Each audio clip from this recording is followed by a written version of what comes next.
Welcome to One Point Japanese. Today's Japanese lesson, grammar. Today's grammar is from JLPT N5. Today's grammar is 誰でも誰でも誰でも means anyone.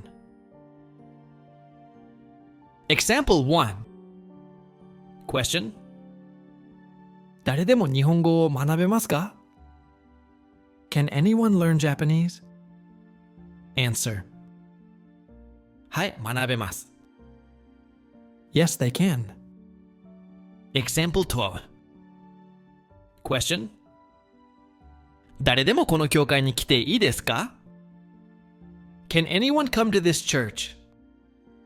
Answer はい、いいです。Yes, they can. Example 3 Question 誰でも祈っていいですか? Can anyone pray? Answer はい、いいです。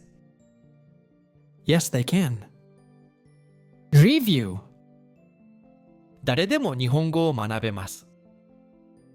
誰でも書いていいです。誰でも祈っていいです。